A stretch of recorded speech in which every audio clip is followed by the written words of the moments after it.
This is Shekhar here. I'm so grateful to the IRF that we get this opportunity to ask you some questions. And for the first time, I've seen you, and I'm glad that I can ask you a simple question. I am a businessman, and one of my, or rather, my only hobby is studying religions. So, one of them, obviously, being the Quran. So my question is fairly simple. I really liked what you spoke about Aisha. That was a very wonderful thing that you said. So my question is fairly simple. I'll make it very small. But I really hope that I have the opportunity to cross-question you after you answer me on your answer. Thank you. So we see in Muslim book number 4, number 2127, wherein it says, a part of it that is, he stuck me, Aisha, on the chest, which caused me pain. Further down, if you look at Mishkat al-Masabi, volume 2, page number 690, repeated again in Muslim book number 9, number 3506, a part of it, I'll just get to the point, wherein Umar is trying to say to the Prophet, or rather trying to make him laugh. He says, Messenger of God, I wish you had seen the daughter of Kharija, where she asked me for extra money, and I got up and slapped her on the neck. God's messenger laughed and said, they are around me, as you see, asking for extra money. Abu Bakr then got up, went to Aisha and slapped her on the neck, and Umar did the same to Hafsa. Now we see something of a pattern coming in. Then if we just jump to Quran chapter 4, verse 34, and those wives you fear may be rebellious, admonish, banish them to their couches and beat them. Now, as I understand from your talk, that there is equal punishment for both man and woman. I'm not contending whether they should be beaten or not. My point is, what is the right of the woman if the man is wrong?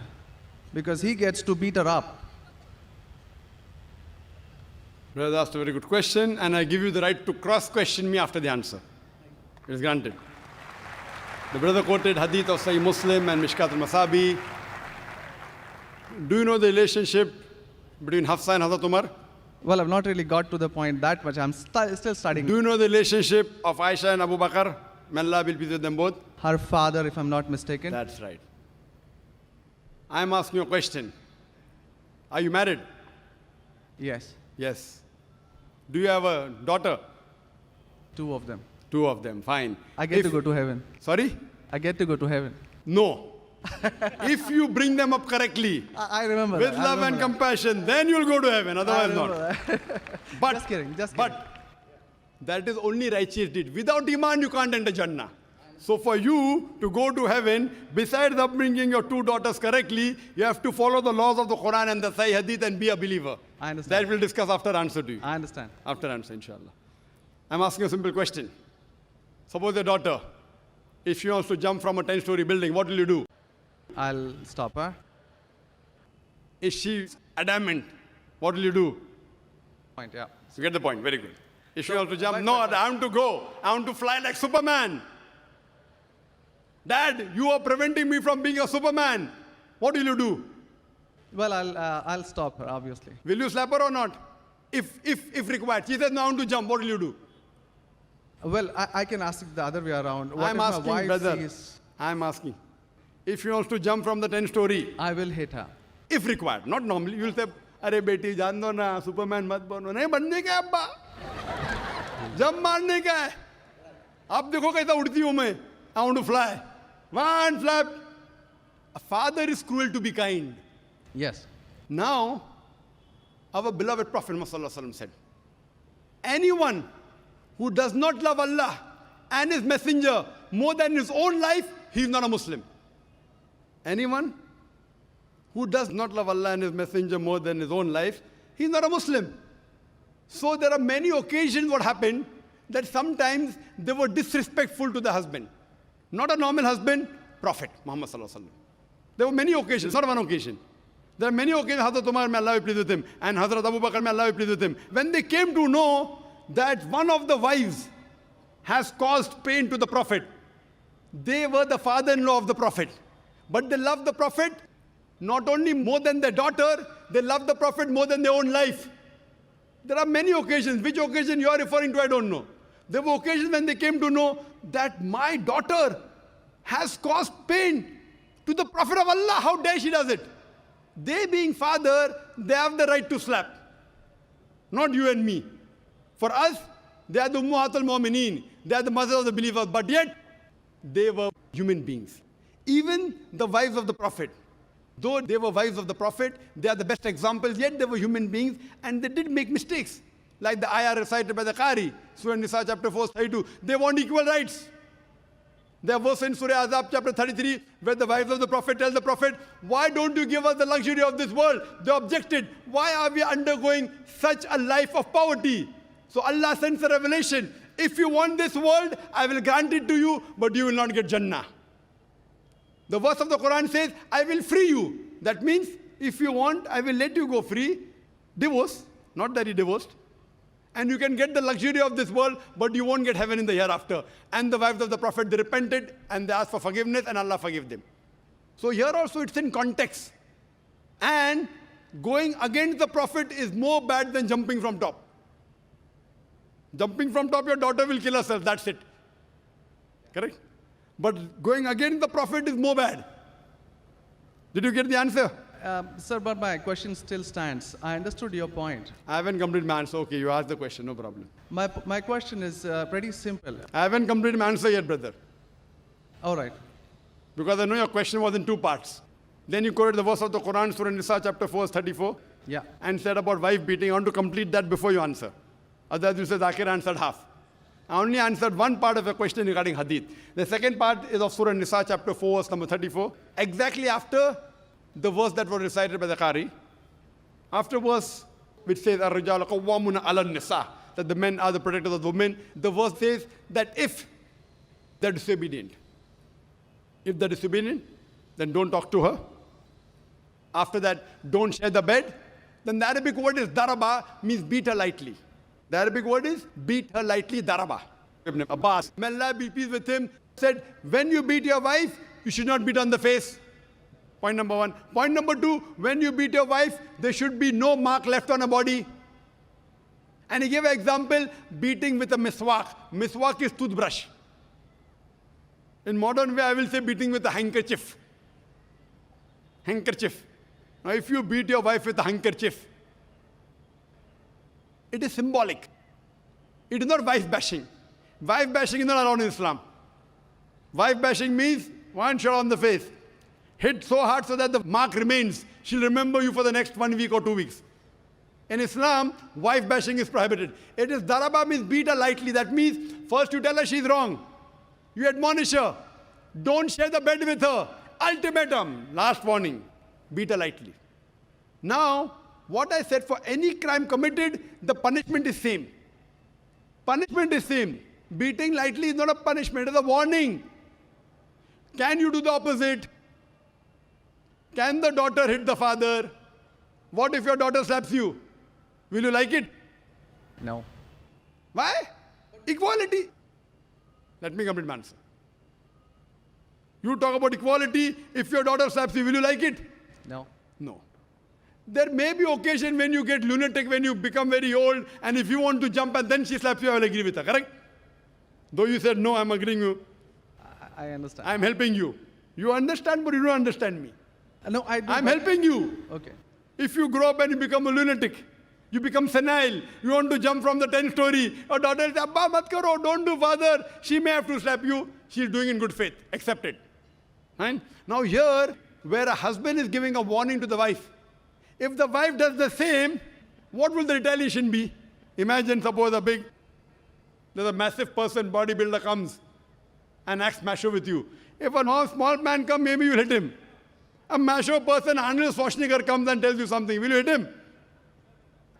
Will you hit him? No. Though you may have a lot of guts, but Arnold Schwarzenegger, no.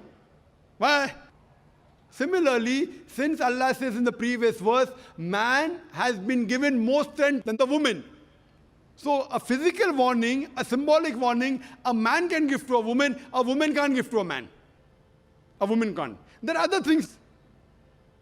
There are other things she can do. Such as? Such as, for example, if she has to cook food in the house, It's the duty of the husband to get market. She can refuse to cook. If you don't get market, I will not cook. She can object. Very well. She can object saying, I will not cook. It's an objection on her part. If, for example, he's not offering salah is important, she can object nicely, with love and affection. My dear husband, please offer salah. Then she may get a little bit angry also, no problem. Getting angry with husband is not allowed, unless it's for the sake of Allah and His Rasul. But not physical. She can't get physical. If she gets physical, there will be retaliation. It will never work. Imagine your wife slapping you. Will you leave her? Fine, you may say, Jaan do. So, what do you realize? This is a symbolic beating. What the Western media has done, they portray as though it is wife bashing. Where is wife bashing? You know the hadith also. So, because of that, Islam is the best way of life. It shows you how to lead life with your wives also.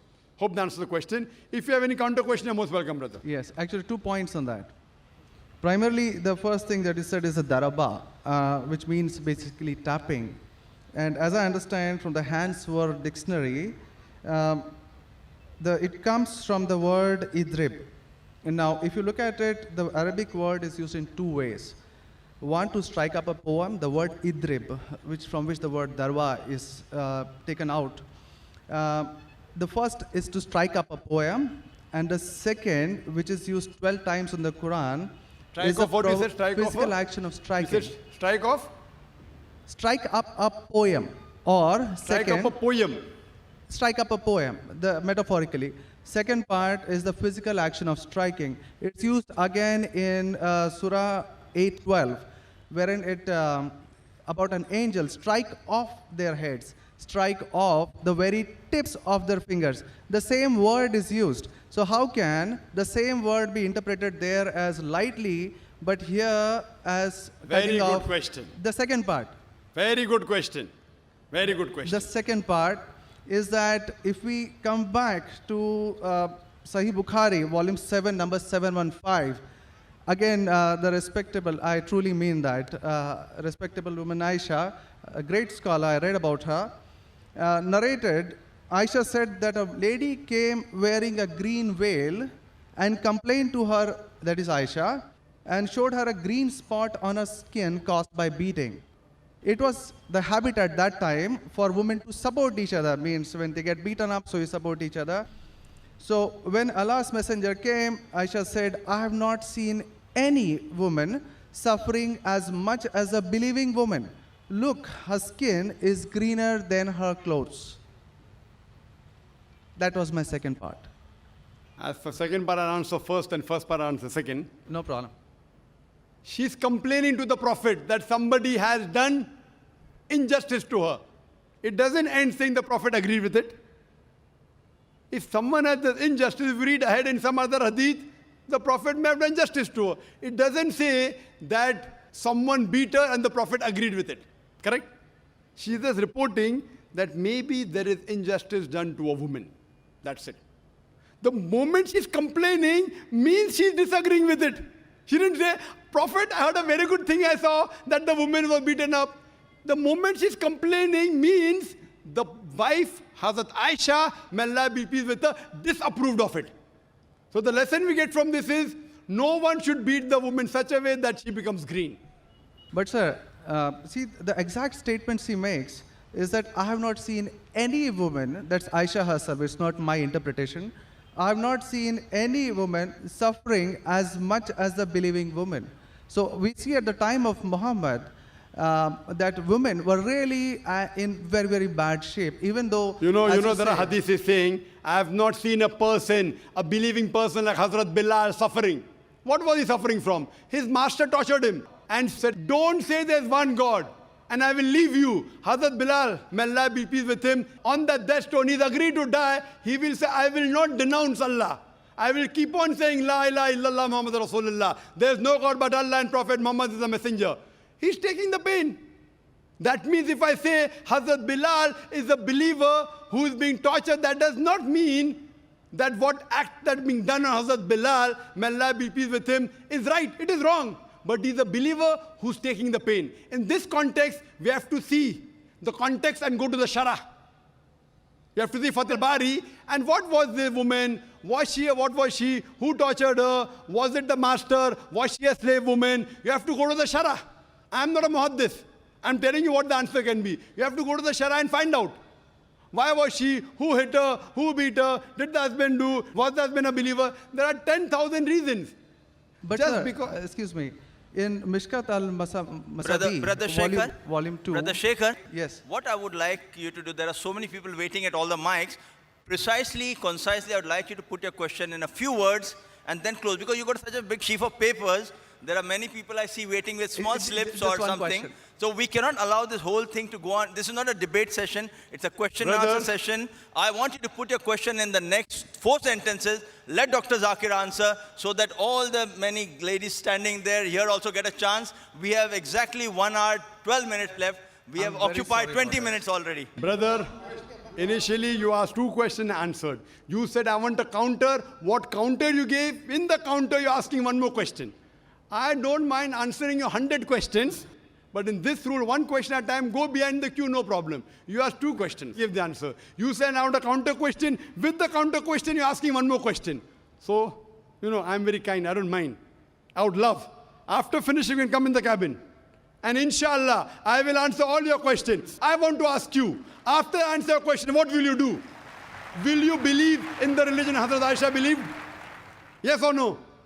I yet have to answer your counter question. Well, it's not just this one point. There are many, many more. I'll answer inshallah all. How many are there? 10, 20, 50, 100? How many? Well, we can sit on that. How many approximately? Well, there are many more. I have not How really many? counted them. 10, 20, 100, 1,000, 10,000? How many do you have now in your mind? Well, I do have. How many? 10, 20, 30? How many? Yeah, probably quite a few. Maybe, Quite a few is how much? 5 or 10? Approximately. I don't know, maybe 100 questions. 100 questions we have? Brother, after this session is over, we sit together. Okay? Write down all the 100 questions. Inshallah. Inshallah. I will try and answer everyone. Okay? I request you. We'll spend the full night together. I don't mind, because you're a seeker of truth. And I'm also a seeker of truth, and my job is to try and clarify the truth. Not that I'm a scholar. I will try and answer all your 100 questions. But I doubt whether you'll be able to write 100 questions. I doubt. Coming to your main counter question, brother. That will be basically counter question. Counter question of yours is that daraba has got 2 meanings. One is strike off the head. You ask me then, how do you come to know which is correct? Correct? Exactly. In the counter question, don't ask 1 more question. That means you're breaking the rule. Sir, I'm just refuting what you said. Not refuting. See, you asked a counter question.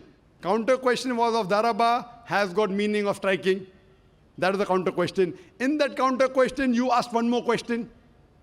You can't ask 1 more question in a counter question. You can ask 1 counter question, but that was a fresh question that you asked. Now coming to your question of daraba. You said striking, I agree with you. How do you come to know one time it is lightly beating, one time it is striking of the head? The verse in the Quran is there, in Surah Maryam, chapter 19, verse number 47. Mary, may Allah be pleased with her, she says, when Archangel Gabriel says that you shall have a son. So she says, how shall I have a son when no man has touched me? How shall I have a son when no man has touched me? Now if you go to the Lugha, your hands wear dictionary, all lanes, I believe you read many dictionaries, all this you can get on the internet. It's not difficult. You go on the internet and type, you'll get 100 questions against Islam. Not 100, you get 1,000. Very easy.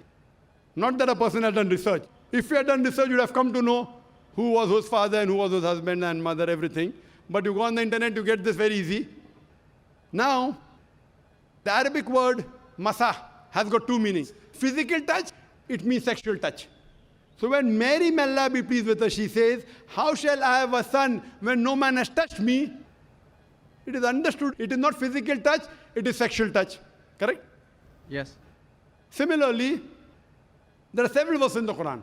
Now, when there are 2, 3 meanings, even both can be correct or one can be correct. To have more details, you go to the Hadith. Hadith is the commentary of the verse of the Quran. Correct? Maybe the same word has got 2 meanings. In that verse, it means meaning number 1. in the second verse in meaning number 2. Hadith is a commentary. So when we go to the hadith of this Surah Nisa, chapter 4, verse 34, talking about daraba, there the Prophet said, do not beat on the face. Do not leave a mark. Beat like a toothbrush. I gave the answer, but you were so much concentrating on the notes you have that you forgot my answer.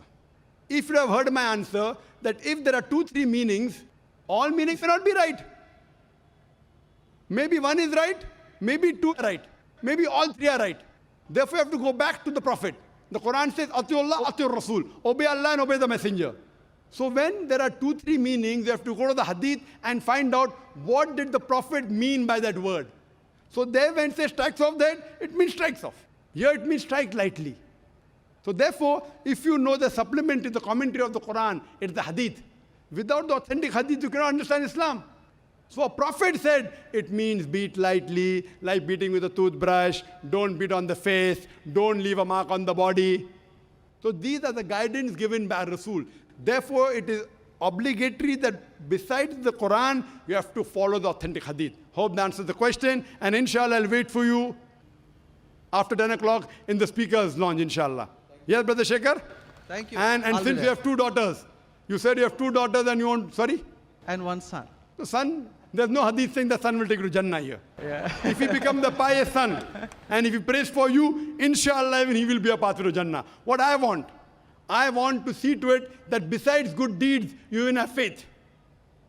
Faith is one of the important criteria to go to Jannah. And since you have an urge to go to Jannah, to paradise, inshallah, I pray to Allah subhanahu wa ta'ala, may He make me the zarya, the pathway to take you to Jannah, inshallah.